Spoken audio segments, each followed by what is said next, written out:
Hello, hello. Oh, I have to change my bio. I do have to change my bio. It's a little bit not the same on, not the same bio anymore for TikTok anyway.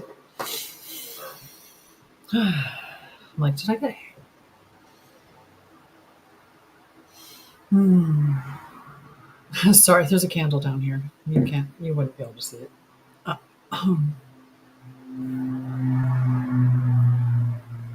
hello, hello. Hi, Heather. How are you? How is your Tuesday going? Tuesday, July 8th. Just like that. Boom. Whole week of July gone. I don't know where the time went. It's so fast. Hey, Gemma. This tea is so hot, I don't think I can drink it yet. I think that would be foolish. I got a burned tongue for sure. Hi, Craig. How are you doing?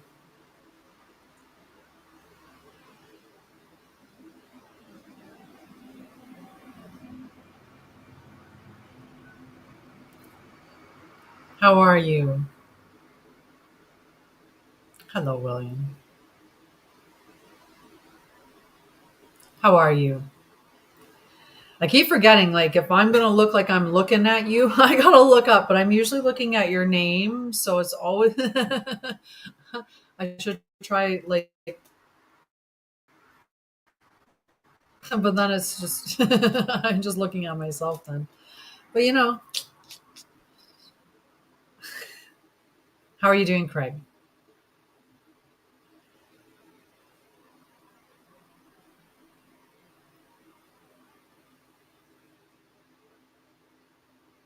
I was talking about how surprising it was for me that we are already at the 8th of July.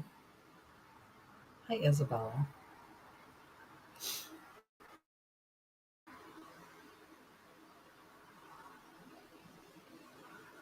Nice. Very nice. Cleanse it on the full moon. It's perfect.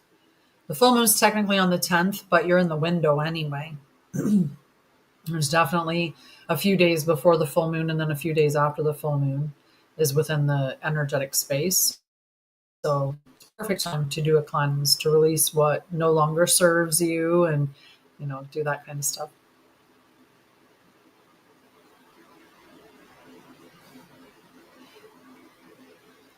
Today we're going to be talking about Michelle. Hi, Ben. How are you? We're going to talk about sacred sovereignty and celestial law in a fragmented world. It's a pretty big topic this time. So we'll do some education on it, and then we'll do an embodiment practice, and I'll do some questions and answers, typical questions and answers, and if you have any other. And then we'll do an invocation. There's also a companion journal that gets created for every one of my lives that's available on my website in a free membership group called the Temple of Light, which you can join. Like I said, it's free. So, there's lots more in it than just the companion journals. But if you're liking the lives and watching the lives and want to further integrate what you're hearing today, then the journals are a really great thing, a great adjunct to it, a great addition.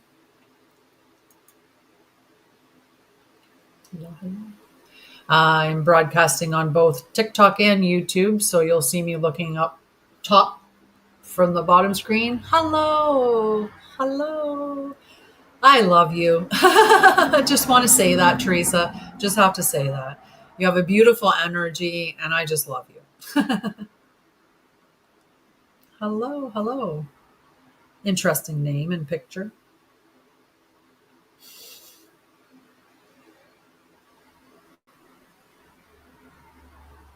Very interesting. 444 on the time here. Like 4 minutes and 44 seconds since I started because I was late today. Um, Wanted to make a tea for the live, and I ended up I spilled something on myself, so that took me a little bit longer because I had to clean up first.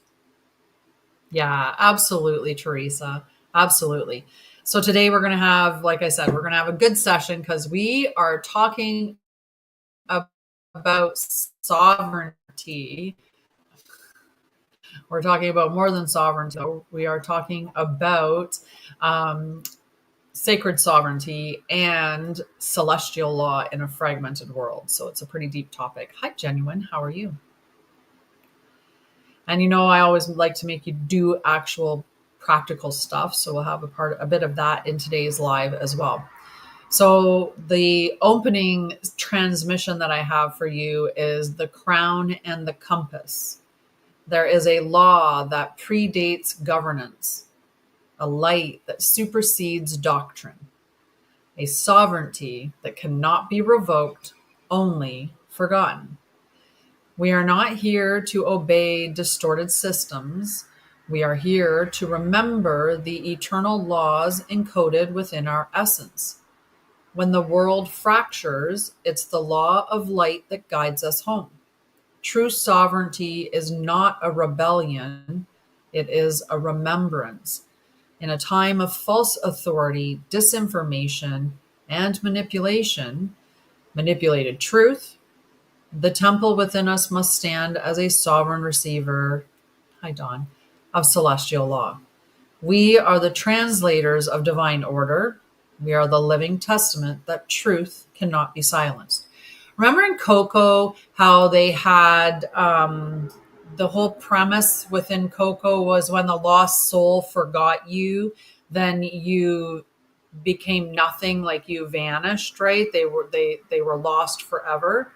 So there's a lot of truth that gets written into movies and TV and things like that. So that's part of the truth that's in there, right? So one of the ways that they will have taken over, when we talk about like the fight between good and evil, which it's not supposed to be like a fight, like, more war creates more war. So all we have is more fighting. The more you fight, the more you fight. It's just the way that it is, right?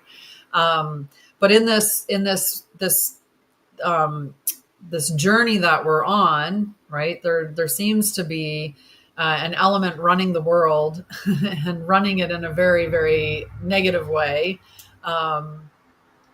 right?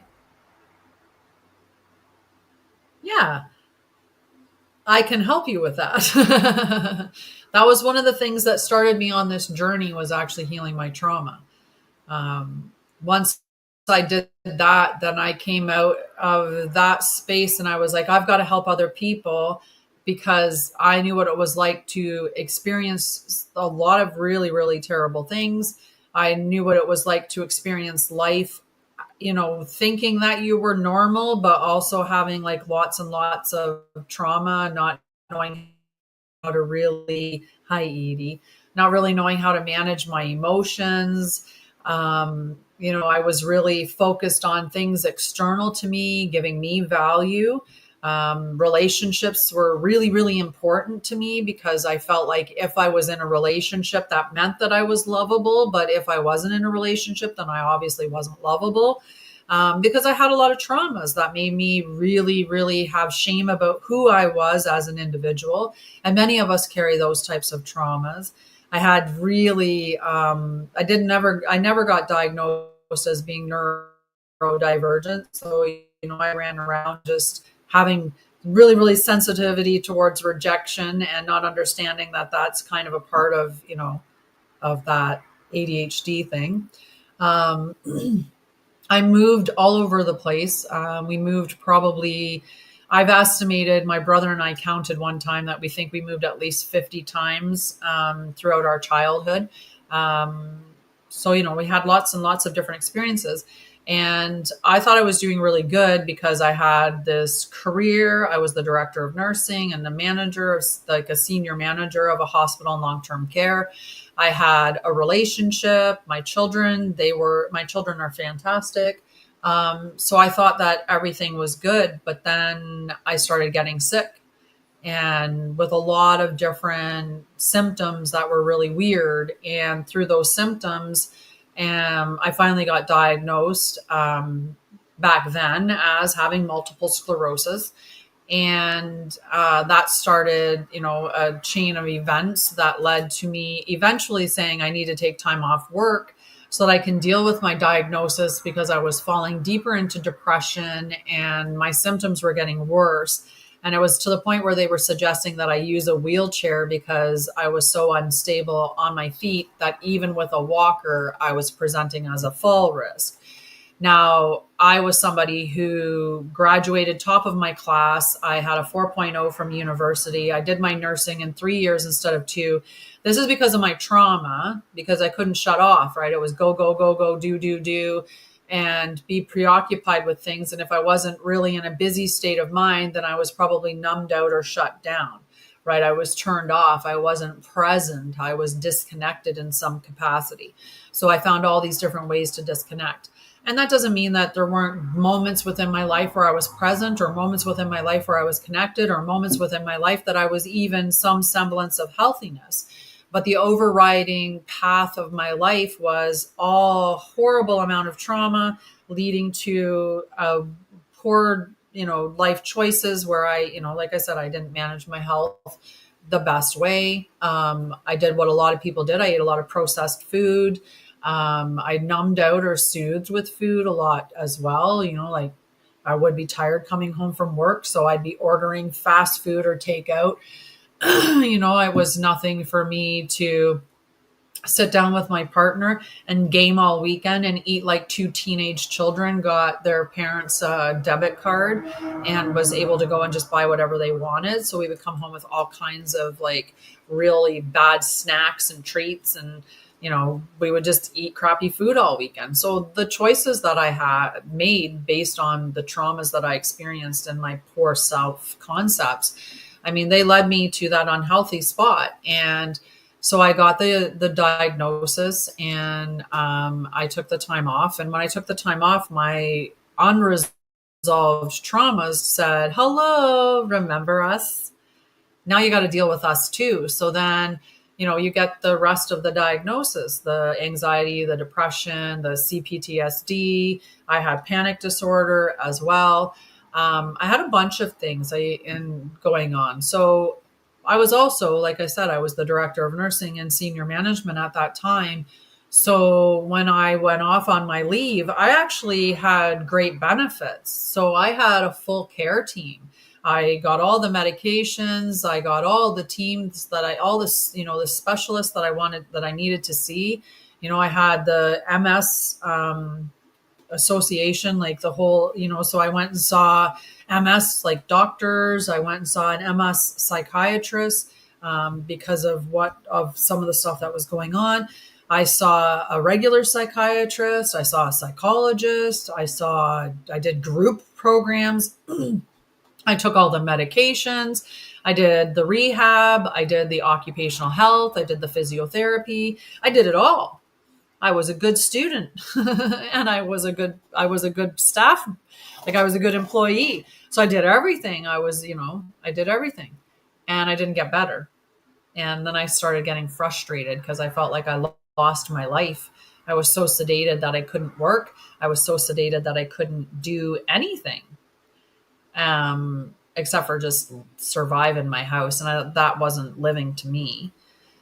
So at one point I decided to take my own health into my own hands, and I got off all my medications, and I basically fired all my doctors, and I changed the way that I lived. I stopped eating the fast food. I stopped eating the takeout. I stopped eating junk food. I stopped being sedentary. I stopped watching TV. I did a social media cleanse. I started becoming really present.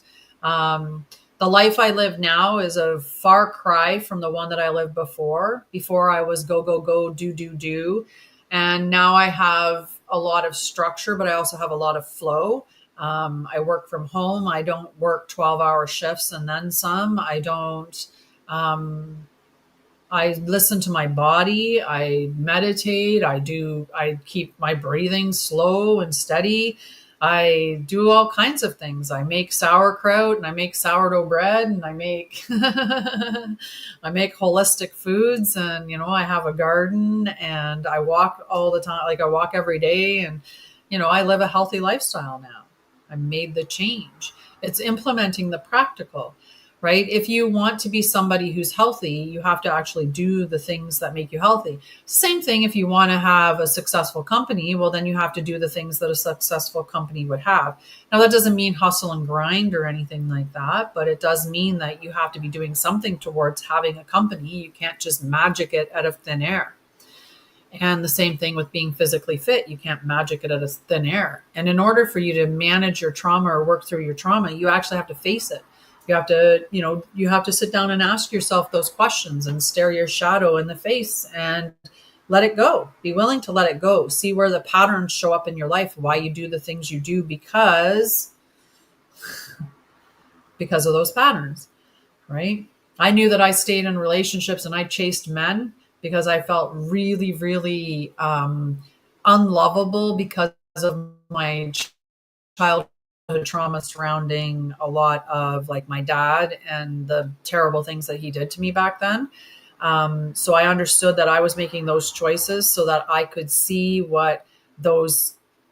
I could see it to work through it, right? So I could see where I didn't love myself, or I could see where I was giving up my authenticity to have connection, or, where those things were reappearing, where those dynamics with people in my childhood showed up in my adult life, so that I could say that's why they're here, is because I need to see those things that happened and recognize to let go of them. But I had really, so it's a little bit of a process. It's a little bit of a process for sure. Perfect temperature. Perfect temperature. It's just the best. Hi, Junie. I saw you come in, and maybe you're not there now. But hello, Junie.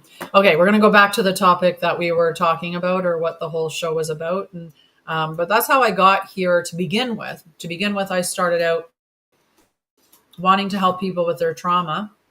And the more that I, sat in silence, or the more that I pulled back layers, and the more that I did the actual work, the more awake I became, the more, aligned with who I truly am. And so then that navigated into this, where I'm helping everybody, my goal is now to help you with your ascension, not necessarily doing shadow work or trauma specifically, but to actually help you on your ascension pathway. So that's what we're doing.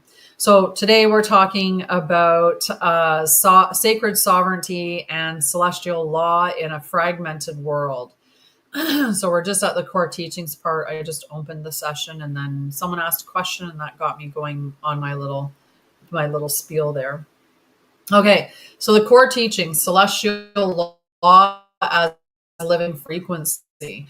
Celestial law versus human law. Celestial law is not written in books nor inscribed on stones.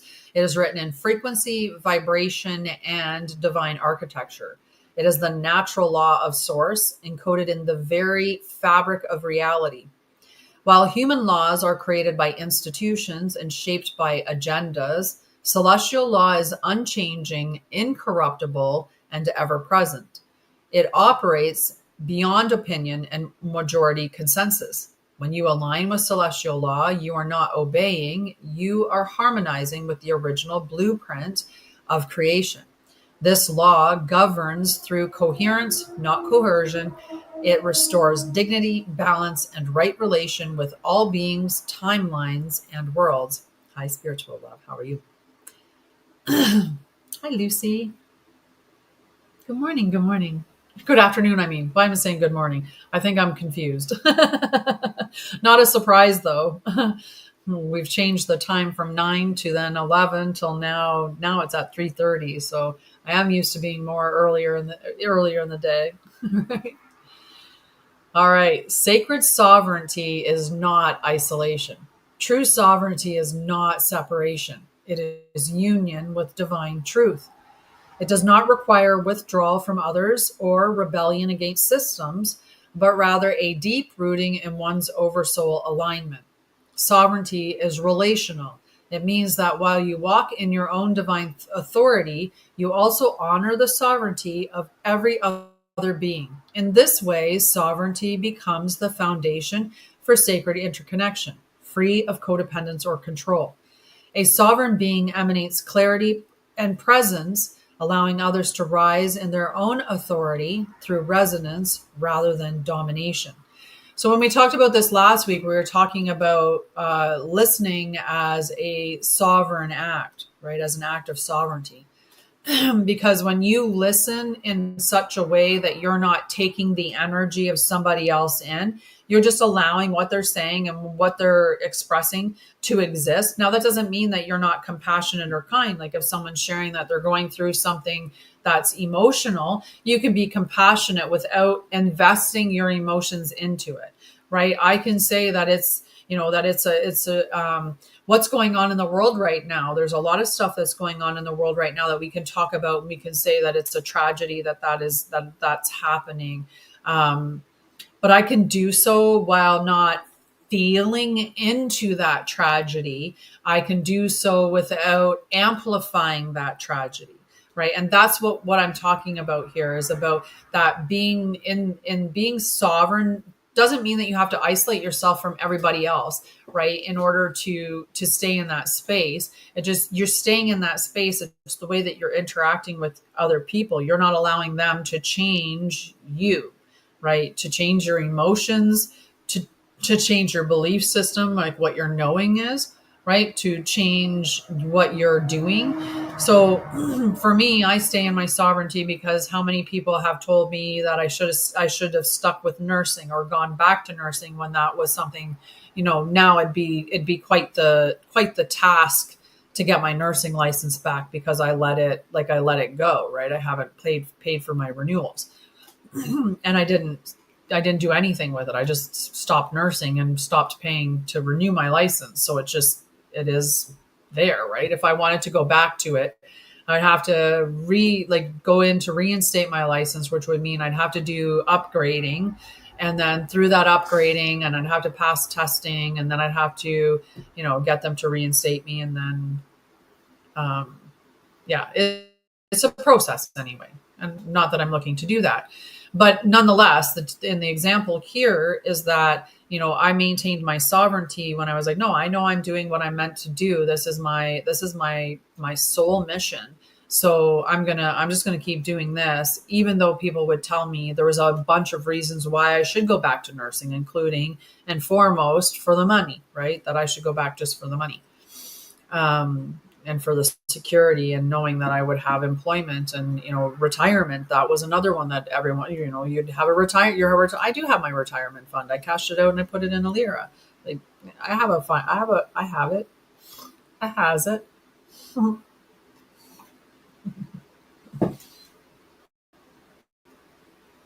I have a different viewpoint, right? By the time I'm ready to retire, I'm not sure that we're going to have the same world that we're living in now. Like right. Right. Like, do you think that your pension's going to be there sitting ready for you in, 30, 40 years?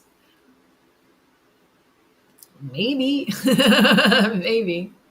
So anyway, it's staying sovereign in those things, right? How many of us are out on our spiritual journey and people are like, you're cuckoo for Cocoa Puffs, or like, you're just absolutely batshit crazy, right? How many people have people in their lives that are like that, but you stay in your sovereignty because you stay with your beliefs, right? If you believe that, like God's not a punitive God. He's not the God of the Bible, that, God is the source of all creation and is, an emanation of love. And you are an emanation of that source, right? If that's how you see God, you're not going to have anybody tell you any differently, because that's your knowing, that's your belief, and that's how you stay sovereign, is that someone couldn't, right? That's your knowing, as an example of that. So truth is a frequency field. Truth is not merely intellectual or factual, it is energetic. It can be felt in the body, recognized by the heart, and confirmed by the soul. In a world distorted by fear and noise, truth moves with grace. It carries no urgency, no aggression. It doesn't demand, it invites. The frequency of truth is expansive, calming, and luminous. Right? Like, think about how a lot, like, it just, yeah. So when tuning into the truth, you are not evaluating information with mind alone. You are discerning through your energetic integrity. Celestial law trains us to trust our soul's resonance as the compass of discernment. Okay. Like these sacred, the celestial, like divine laws, they don't have to be written down because you know them in your frequency. You know them to be true, right? Like the law of one. You know this to be true. So the living law restores the world. To walk in celestial law is to become the embodiment of divine correction. Every word spoken in truth, every act aligned with divine will becomes a stabilizing force in the collective field. You don't need to overthrow systems. You become the system of harmony. Living the law means being so aligned that your presence alone dismantles falsehoods. You are the living testament, the walking balance, the voice of remembrance. Where others bring confusion, you bring coherence. You do not just speak the law, you are the law incarnate. So wherever distortion seeks fragmentation, divine law restores the whole. So we're going to do an embodiment practice, if you're open to that. Tickle, tickle, tickle. All right, we're going to do it. We're going to do it. You're going to take both your hands, place them on top of your head. Okay? And you're going to breathe deeply. And then you're going to say aloud, I open to the law of light. Okay? And then you're just going to sit quietly and you're going to ask your Oversoul, where am I out of alignment with my own sovereignty? And you're going to listen with your body.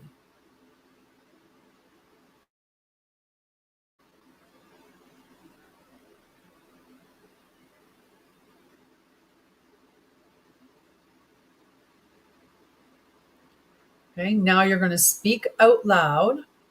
I attune to what expands me. I walk in what roots me. I trust what frees me. Okay. Now, as you go through your day, pause before making decisions, before responding to messages or anything like that, and ask, does this align with the law of love, life, and liberation?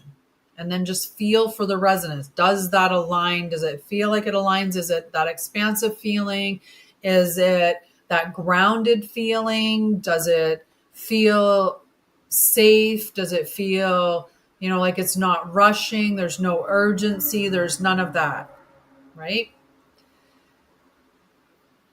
So then you're going to seal the practice by doing and drawing an 8-pointed star, a symbol of sovereign truth and divine order, on a piece of paper, and keep it close. So that's your little work that you get to do after the session, is draw your 8-pointed star, unless you can want to do it now. So I'm going to talk about some of the common questions about sovereignty and celestial law. Okay. So we'll talk about that part. So what if I feel attacked for standing in my truth? Your field becomes your protection. Okay. Sovereignty repels manipulation, not through resistance, but resonance. Keep your energy clean, your words clear, and your actions kind. Truth does not need to defend itself. It just stands, right? And you think about that when somebody's gets really defensive, right? Then where is the lie in this situation, right? Where is there a manipulation being held? Where is there something that's off, that's distorted, right? Like, you think about it, why would anybody have why would there be anything stopping anyone from finding the cure to a disease? If somebody found the cure to a disease, you think that that would be all over everywhere, right? You think that that would be broadcast on all the news stations, all the publications, right? It'd be in all the journals. It would be everywhere, right? So when somebody's going against that, when they're fighting against something that's so inherently beautiful, right? Love giving, like beautiful. Thank you. What is that telling you? That's telling you that there's some distortion or manipulation or lie or something there, right? Because if what they were providing as a solution for the disease, if that was a viable, beautiful, wonderful, truth, divinely aligned thing, they wouldn't have to fight for it. They wouldn't have to silence anybody else, because the truth just rings clearly. The truth rings like a bell, right? No matter what, at some point, the lie always comes out. At some point, the manipulation always gets found. At some point, the distortion always is revealed. And right now, we're seeing that collectively in society. We're seeing all kinds of distortions be revealed. We're looking at all kinds of lies surfacing, right? We're looking at all kinds of things that are off-centered, and it's incredible. And we want that, because that's how the truth becomes revealed too, right? Because we have to see the distortions. So how do I know if I'm aligned with celestial law? Well, when your actions honor life, restore dignity, and uplift truth, you are in alignment. It's that simple. Celestial law creates coherence. If your choices bring peace, clarity, and expansion to you and others, then you are walking in the law. You're an example of the law, right? We're not out there tearing things down. We're not out there, and this is not like there's reasons, justified reasons for anger. There's justified, like your emotions are justified. This isn't about that. And we can look at the stuff that's going on around the world, and we can absolutely say that is distortion. That is terrible. That's horrible, right? There's definitely stuff that's going on in the world but us fighting it doesn't fix it. Unfortunately, it just creates more of that same energy, that same resonance. So we just need to remember our truth and then stand firmly in it. And then you can't be manipulated by all the stuff that they're doing to toy with your emotions and to capture your awareness, because it's your attention that's feeding the system. It feeds it in every way. What you give your attention to, and you give your attention to by watching, you give your attention by listening, you give your attention by buying, you give your attention in a variety of ways. So think about what ways are you giving your attention, and to what, and is it in alignment with you? Is it really something that you want to be giving an attention to? Right? If you find out of the company, let's say a company was behind like the absolute horrendous treatment of children as slave laborers. If you keep buying from them, well, then you're a part of that problem. Like, you got to understand that. Like, you really have to recognize that, right? So find the supply chain. That's an important thing to know, right? Find out who's selling what, so you're making the most help, like the best, most aligned decisions in that way, right? When people scream about climate change and, like, we need to do something. Yeah, you want to do something? Stop buying stuff. Stop buying crap. Stop buying cheap stuff. Stop purchasing like constantly. Stop going, and stop buying things from people that have to ship it all around the world to you, right? Buy local. Like, there's a reason why we say that. If you buy local, you're cutting out a lot of environmental stuff, right? It's right there.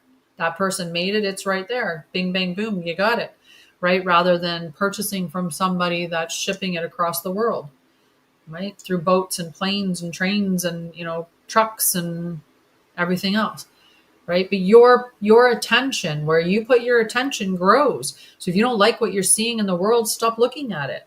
Look at something better,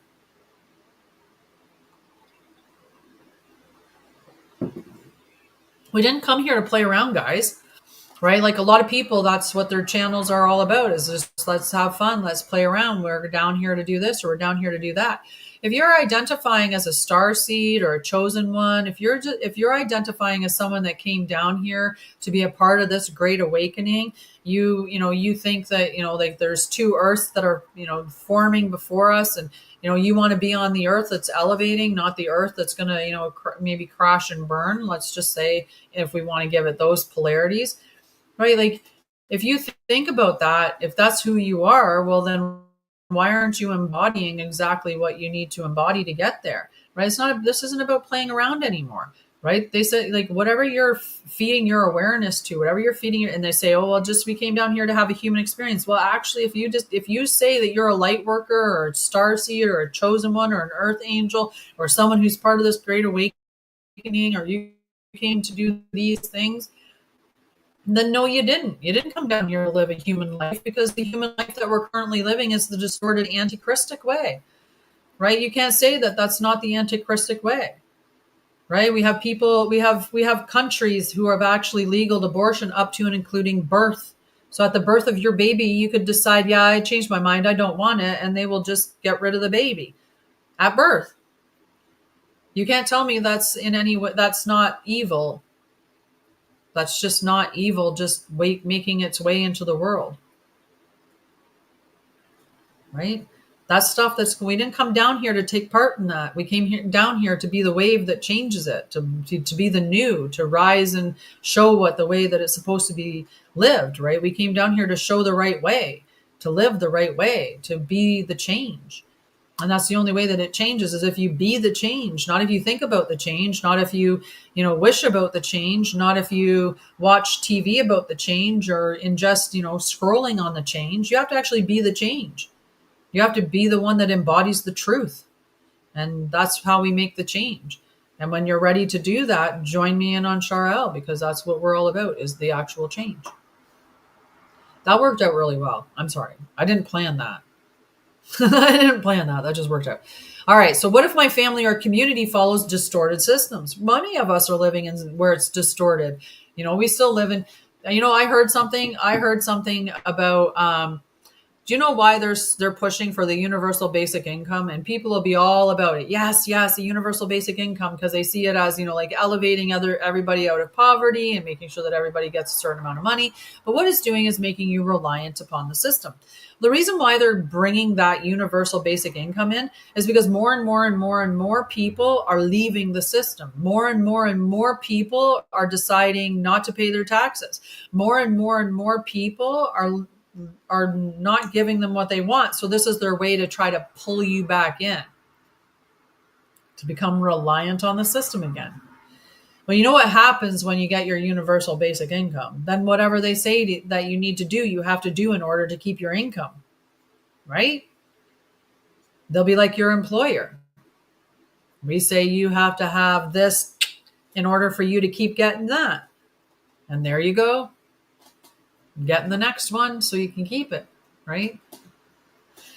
Many of us are living in these distorted systems, but you do not need to convince anybody. It's not your job to convince your family to not live the way that they're on their own journey. They're on their own experience, right? I talk to my children openly about everything that I know and everything that, that I'm embodying and all of that. But I don't talk to everybody. And there's no point in me talking to my brother like that. That would just be wasted energy, because my brother's not ready to listen to that anyway. Like, he's not at that level of wanting to hear this kind of stuff. He's on his own journey, and his own journey isn't converging with mine at this time. It could later on, where we could sit down and have a conversation about the truth of the world, or about how we are living, or who we are, or what we are. But for now, we're going to talk about other things. Your frequency is your teaching anyway, right? As you ring true, that frequency rings through, and it'll cause disruptions, and those disruptions are meant to cause people to awaken. It's like coming in there and just having that go across the field, and they don't understand what it is, but it's just them interacting with your truth. And then later on, maybe something comes up in them, and they have to face that. That's how you do wake people up. It's not about having to go, hey, wake up, right? We don't have to do that. We just have to stay in our truth and in the embodiment of the divine living flame that we are. And that's it. Your peace will become the mirror that invites that remembrance, right? When people see how you're living and how your life is unfolding in a beautiful way. I'm going to start doing some sessions on how my life has changed. I was talking with a friend about it, and she was like, you should do stuff like that because, well, she said I was just super cute when I was talking about things like my sourdough starter, and like, because I named my sourdough starter and I do an invocation with it, and my sourdough starter is aptly named Mama Gaia. It's my Mama Gaia starter. I'm going to do another starter. I think I might start it tomorrow or on the full moon. We'll see. We'll see. But I want to do videos on it. But when I do the video, I'll share it with you guys. Making sourdough and starters and other stuff like that, like some of the recipes that I'm making. So I'm going to do little videos with that. But it's you embodying it and you showing people what that living is like. Like I would have saw somebody living in a homestead and that would have piqued my curiosity, and I would have been, I like that. That seems like a more true way of living. And then I would slowly start to do things in that way. That's how it happens. It's that generic way. It's not yelling or screaming or fighting. It's just you embodying and more people seeing what that embodiment looks and feels like and knowing it feels truthful and deciding that they want to live that way because that resonates with them as being the truth. And some people wake up slower and slower, but everybody has their path or their journey that they're on, right? So, and we're meant to just detach and let them experience it the way that they're meant to experience it. We're not meant to force people. So how can I access celestial law in daily life? Through stillness, through prayer, through journaling, and through breath. And asking daily, what is the highest law that I am being invited to honor today? And then just let that guide your steps. Let that guide you, right? It's like when we sit in silence when we first wake up and we ask, what should I be lending my ears to today? What should I be listening to today? Right? What frequencies or what people or what should I be opening myself up to hear? Right? And allowing yourself to ask those questions and have that inner guidance lead you in your day. Like what comes up for you? What are you supposed to be listening to? Listen to nature. Okay, that's it. I'm going outside today and I'm listening to nature. When you forget the law, become still. When you remember the law, become light. So we have an invocation that we're going to say. Okay. So you're to repeat after me out loud or in your mind. Obviously, out loud is better, but at least say it silently because I know some people are not in a position where you can say it out loud. Beloved Oversoul, I return now to the throne of my divine sovereignty.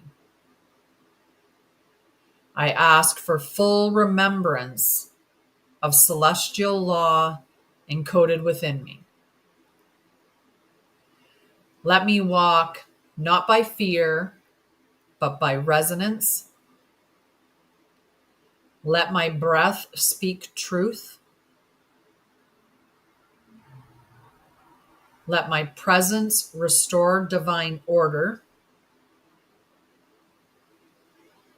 Where confusion clouds the field, let clarity rise. Where distortion fragments the mind, let coherence anchor. Where falsehoods reign, let love correct. I am the embodiment of sacred law. I am the still flame in the whirlwind. I am the sovereign voice that echoes eternity. I walk in the name of truth. I live in the law of light. I serve as a witness of divine remembrance. It is done. It is received. It is sovereignly sealed. So as I said, there is a companion journal. It's not up yet. I was delayed doing it because yesterday I decided to help my son out, and I spent well, by the time you get up and you go and do it, I spent the whole day anyway helping him. And so I didn't get this done yesterday like I had wanted to, but I will get it up as soon as possible. But there is a companion journal about living as the law. So it has an opening invocation. Today, I do not seek permission. I remember my divine jurisdiction. My essence is encoded with law. My breath restores truth to the fragmented world. It has journal prompts. Where am I still seeking external validation instead of listening to inner law? What does sacred sovereignty feel like in my body? Where am I being invited to walk away from false agreements? What truth do I carry that the world has tried to silence? What celestial law am I meant to live today? It also has a mantra of, I am the law of light made flesh. I stand in truth and walk in wholeness. It has the embodiment practice, which is the truth mirror. So look at yourself in the mirror and declare, I am sovereign. I am aligned. I am divine law. Do your oversoul anchoring. Place one hand on your heart, one on your crown. Breathe into your connection with your oversoul and ask for one law to walk today.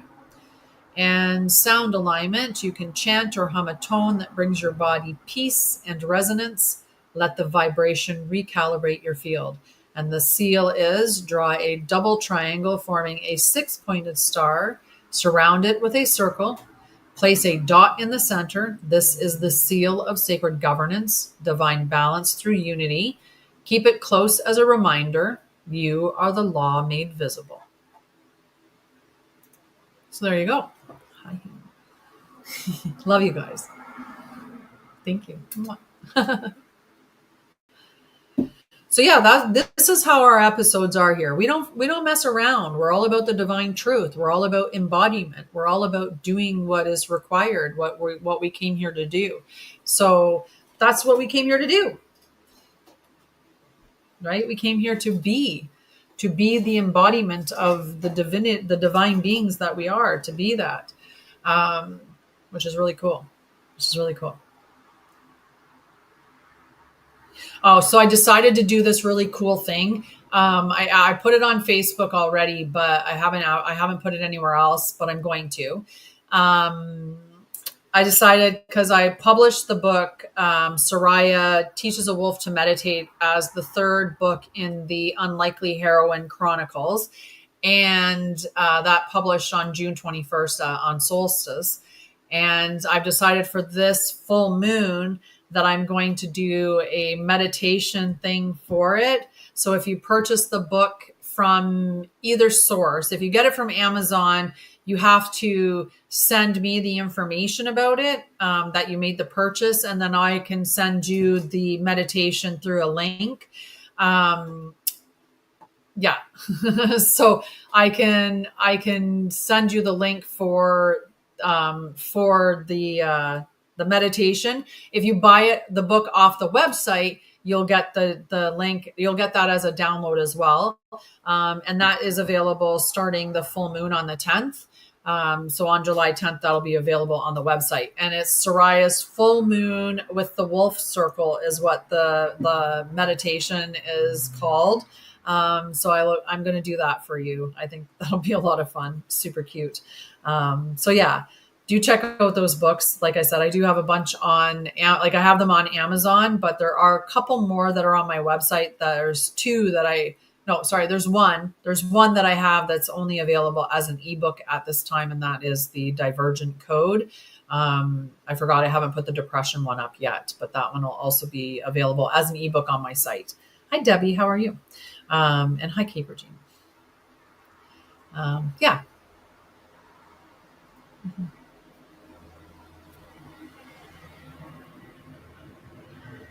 Yeah. Yeah. I'm like waiting for somebody. What do you want to talk about? What do you want to talk about? Hi, Zandrian. How are you, love? So I'll talk a little bit about the next episode. The next episode is called The Bow of Truth. And this is all about reclaiming divine prophecy and sight. The theme is your voice as vision, sacred sight, divine prophecy, and oversoul perception.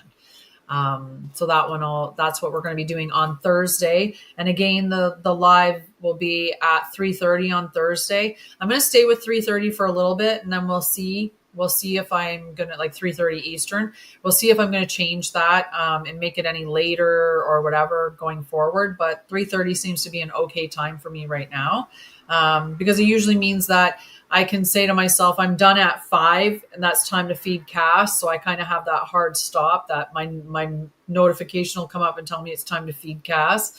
So that's why I like it at that time. And it's also, still, I don't know, it's a little flexible, I guess, but you'll have to let me know. So what are some things that you'd like to learn? You can give me some topics that you'd like to learn, or things that any questions that you have. You're going to ask me questions. Absolutely. Ask me questions. My favorite line is, I reserve the right to answer after I see the question, because some people have asked me some really weird things and I refuse to answer that. No, thank you. No, thank you.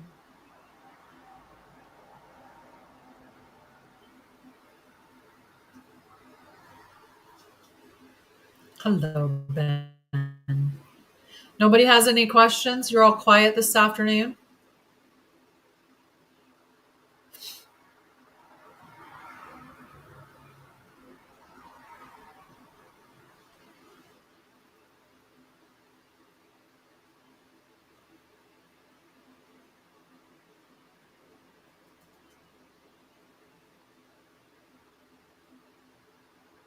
No, everybody's just quiet. Everybody's just like, we're just chilling.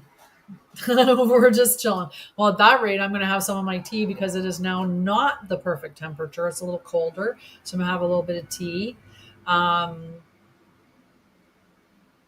Oh, yay. Yay. Oh, that's so awesome. I wish you the best of luck with that. Honestly, the best of luck. Right? Because living with friends can be a little bit hard. Oh, see, if you're questioning it, you are. You are. Right? And honestly, the way that, so I don't usually,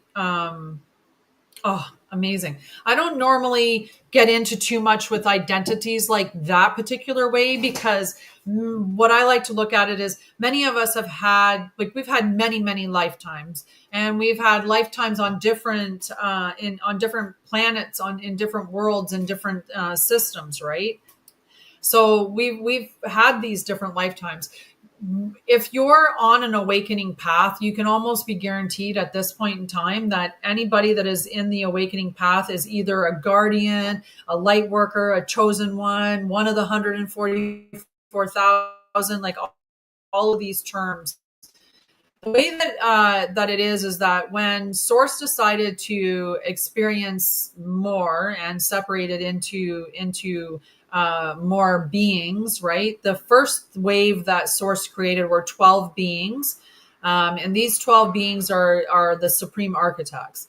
And the only thing that makes the supreme architect different from the divine architect is that the supreme architect carries the codes to actually write planets and systems, and can write everything. The divine architect doesn't have the ability to create whole planets, but can create everything within a planet. So those are the people that are awakening. They're not, starseeds are just terms that we use, or light worker is a term that we use, and sometimes chosen one, or the 144,000 and things like that. The whole thing that we're all working on is our pathway of ascension. That's what we all came here was, to ascend, or to help. And when we ascend, there's so much energy and resonance that gets brought to the world from the vibrational frequency. Like the frequency that an embodied being generates is huge. It's so impactful for the awakening of other people, for the restoring of divine law, for the awakening of Mother Gaia herself. Right? Mother Gaia is a being. She's not just earth that you walk on, and and the trees that that are, or the plants that are growing, right? The earth is a sentient being, and so us being awakened helped to restore her to her original blueprint, because she has divine codes and as original divine blueprints that she has, that have been distorted or manipulated by the forces that have captured the earth at this time. So our job is just to remember our truth and embody that truth. That's what we came here to do, to bring the truth back to form. So many of us will have set ourselves with missions to restore codexes or to write scrolls or things like that. Yeah. Yeah. Yeah, you're just remembering who you were before any of the distortions got put on you. And that's all our whole goal is to remove the distortions and the lies and the manipulation and all the frequencies that are tampering with our divine frequency. So when you're in your house, like, you should be looking at ways to minimize the frequencies that are disrupting you. So frequencies and energy is in everything. Energy is in sound. Energy is in, the lotions that you're putting on your body, the clothes that you're wearing, right? My mom this year, she got me a pair of pajamas, right? A new pair of pajamas. I think she got it for me probably on Mother's Day or something like that, or maybe even Valentine's Day, because my mom's that kind of mom. Like, she'll just buy me a gift on any holiday, whether it's a gift a mom should be. My mom shouldn't buy me anything on Mother's Day, but she does. It's just my mom. And so anyway, she gave me, and I looked at the fabric of it, and I was like, Mom, I'm sorry, but there's this is all synthetic fabric. And she's like, oh, but it felt so soft. And I'm like, I know it feels really soft, and I love how soft it feels, but I won't wear, I don't want to buy any more clothes that are in synthetic fabrics. I want to get rid of the ones that I do have. So I want to buy natural clothing to replace the other stuff that's in my house. The same thing with food. The more processed foods that you're eating, all of the stuff that's the GMO stuff, anything that's, that stuff's all disrupting your frequency. Drinking tap water that's not being filtered, using fluoride, heavy metals, vaccines, there's all kinds of stuff that disrupts our frequency. So you just have to decide that, did you come here to ascend or didn't you? And do you want to ascend this time, or do you want to ascend in a future incarnation that you have? Because you didn't want to change, you didn't want to, get rid of certain things. It's that, you didn't want to do the embodiment part. It's the same thing with everything is a matter of, you're going to deal with it as long as you're going to deal with it, because you're not ready to make the changes to not deal with it. Right? If somebody wanted to get fit, you can sit and go, I see myself having a perfect figure. I see myself having a perfect figure. And I'm not taking away from visualization, but there's an absolute part that you have to embody things, right? You can't go like this for 2 seconds. I see myself, and I have nothing holding me back from having that. I believe I should have a nice figure. I believe that I should look really, really good. I believe all of these things. So absolutely that should happen, because I believe it. I did the visual, I'm doing the affirmations, I should have it. But if you're still eating out and eating junk and, drinking calories and eating processed foods and, and having a sedentary lifestyle and not doing any exercise or anything like that, then how long do you think it's going to take for you to have that embodiment? I'm not saying that it's impossible through visualization alone. I'm just saying you've probably lengthened the time that it's going to take for you to get to your goals because you're missing one key part, which is the physical. And the physical means you have to take action. The physical means you have to embody it. You have to do something practical. So that's what people miss out on. That's why so many people still spiral in their trauma and still spiral in the experiences that they're having, because they don't actually want to do the practical work. They want, and I'm sure many of you know what I mean. You know what I mean, right? I know because I did trauma for years, right? For the first, almost 4 full years of my company, for 3.5 years anyway, I was fully on the trauma journey of helping people who were dealing with trauma and mental health. And how many people I watched just hear what I had to say, but not do the work, or how many people I gifted free stuff to that never took advantage of that, never actually stepped a day inside a class, or read one article of the stuff that, or, one page of the stuff that I wrote on the topic, nothing. Right. Even now I joke about the group, right? There's a free group, Temple of Light, with a free journal that goes along with this. And I tell people about it all the time. And I don't know how many people sleep on that, but you could be getting the journal and embodying it, checking it out and seeing what those journal topics bring up, right? Doing the journaling. So you have to do the actual physical, unfortunately, right?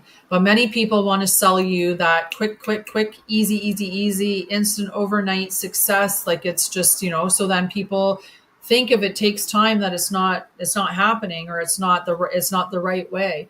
But when you get things in the wrong way, they can fall away pretty quickly. You and your numbers, right? Yeah.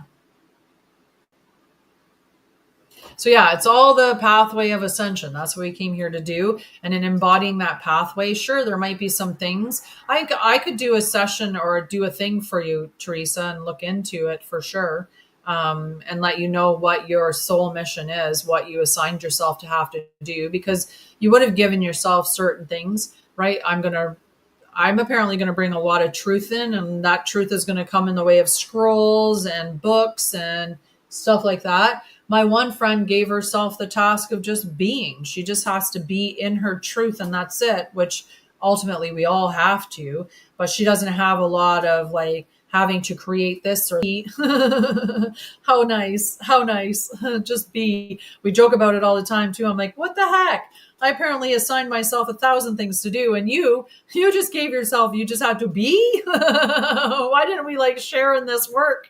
I could have gave you some stuff and done less. But we became the soul that we became through the experiences and the lives that we've lived.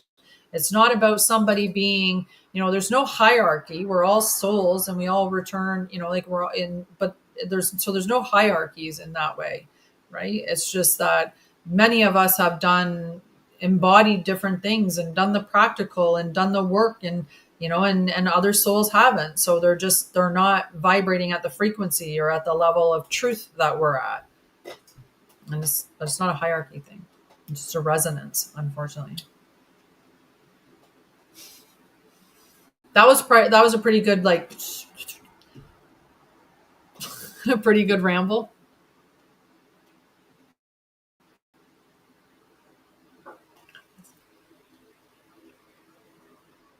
Does anybody else have any questions or any comments? Anything you'd like to share? Like I said, it's all open here, but if you ask me a question I don't like, I won't answer it. It's the journey of remembering. I should write a book on that. The journey of remembering. Actually, I'm thinking about the next books that I'm going to write. The 4th book in the Unlikely Heroine series will publish in September, along with the next book in the Luminous Souls series. I think those will both be for September. I'm looking at doing a volume 2 in the volume 2. The first book was The Voice That Remembers the Earth. So I'm thinking about doing volume 2 to that book as well. I'm not sure when I'm going to release that one though. Just looking at it. So I have a few books in the works. Some education in the works as well. I have my my Christic Elemental Harmonic Restoration System, which is my healing system. I have a bunch of different offerings that are available on the website right now. I'm still doing soul letters and oracle voice notes, 444 on the time here. Those are inexpensive offerings. There's a bunch of different groups that I have for a variety of different reasons. The Ascension the Ascension Gateway, the Guardian Pathway, the Christic Mastery Circle, the Oracle Chamber, and Stillwater's Temple are all available. Go to the website to check out what they're all about, would be the easiest way. And if you have any questions about it, you can always ask me. But all of the groups do get discounts on any of the events that I hold, and you get access to membership level scrolls that I write. So there's a lot of documents that I publish, and those are available. Some of them are, so it's like pay only scrolls on the in a blog. They're only available for those that are members or that, purchase a subscription. What else do we have? I have my Christic Restoration pathway. That's a 3-system pathway that aligns you with your Oversoul, and it does protection. It removes, it goes through and clears out any timelines, any clear soul. It's a bunch of things. My brain's I'm like, my other one's popping in at the same time. I'm like, it's not the Christic nervous system upgrade. That's a different system, Tanya. So my brain's just fine. There's a lot of things on there. Just go look at my website. Somebody said I needed to make it a little bit easier, and so maybe I'll keep that in mind, and at least have the first page a little bit easier to navigate. And then when you get into the meat of the website, that can get a little bit more in depth. But I do everything by myself. So the website was created by me. Everything that's on the website was created by me. Everything that's on my webpage or on my social media, I do it all. So it's all, I'm a one-person show. So anyway, there's a lot of stuff that's available on the website, and there's books available on Amazon.com or on my website as well. Any other questions by anybody? And if not, then I will see you on Thursday at 3:30 when we will do the Bow of Truth. And we're going to talk about more basically being sovereign and standing in your truth, remembering that truth, embodying the truth. I love you guys, and I'm going to let you go. I hope you have a beautiful afternoon. And if you didn't get to see the beginning of the show, go back and watch it. It'll be available on my YouTube channel, same name, Anshara'El. And also check out my sister channel, One Truth Sets You Free, on YouTube and on TikTok, where I do podcasts on the truth of the truth and also on the divine truth. And I have also a sub podcast on that called Hidden Earth. There'll be some new stuff coming out on those channels. I do public teaching series on One Truth Sets You Free as well. So check that out. And that's it. I love you. I'll see you on Thursday. Have a great afternoon, guys, and go check out the website. Mwah.